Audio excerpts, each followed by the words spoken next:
वाक्य 8 प्रकार के होते हैं। पहला, विधिवाचक वाक्य। दूसरा, निषेधनवाचक वाक्य। तीसरा, आज्ञार्थक वाक्य। चौथा, प्रश्नवाचक वाक्य। पांचवा, विषमयादि बोधक वाक्य। छठा, इच्छाबोधक वाक्य। सातवां, संदेहवाचक वाक्य। आठवां, संकेतवाचक वाक्य। वाक्यों के प्रकार की परिभाषा। पहला, विधिवाचक वाक्य। जिस वाक्य से सामान्य रूप से क्रिया होना सूचित होता है उसे विधिवाचक वाक्य कहते हैं। जैसे क, भारत एक कृषि प्रधान देश है। ख, भारत की अधिकांश जनसंख्या गांवों में रहती है। दूसरा, निषेधनवाचक वाक्य। जिस वाक्य से निषेधन का भाव व्यक्त हो उसे निषेधनवाचक वाक्य कहते हैं। जैसे क, सत्य हरिश्चंद्र कभी झूठ नहीं बोले। ख, मानव जीवन अस्थायी नहीं है।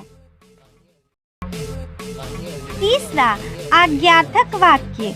जिस वाक्य से आज्ञा, आदेश, प्रार्थना का भाव सूचित हो उसे आज्ञार्थक वाक्य कहते हैं। जैसे क, विद्यार्थियों को प्रतिदिन सुबह उठना चाहिए। ख, स्कूल जाओ और पढ़ो। चौथा, प्रश्नवाचक वाक्य।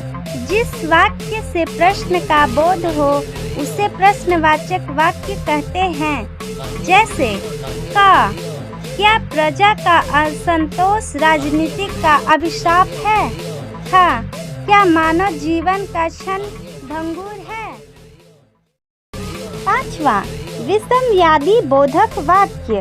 जिन वाक्यों से हर्ष, शौक, आश्चर्य आदि मनोभाव प्रकट होते हैं उसे विषमयादि बोधक वाक्य कहते हैं। जैसे क, आहा कैसा सुहाना दृश्य है। ख, बहन इस इंद्रजाल की महत्ता में जीवन कितना लघु है। छठा, इच्छा बोधक वाक्य।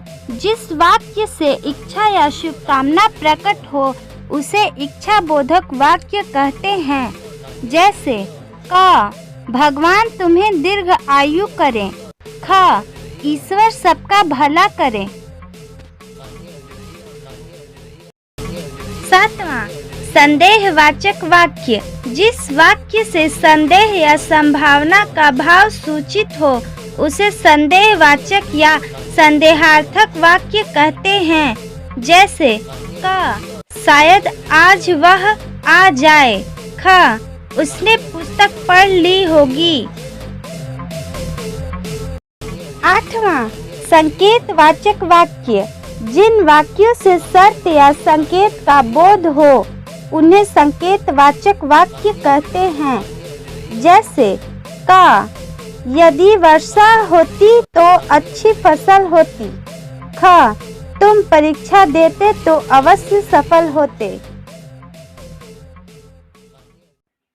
दोस्तों, मेरे चैनल को सब्सक्राइब करें और बेल आइकन घंटी को ऑन कर लें।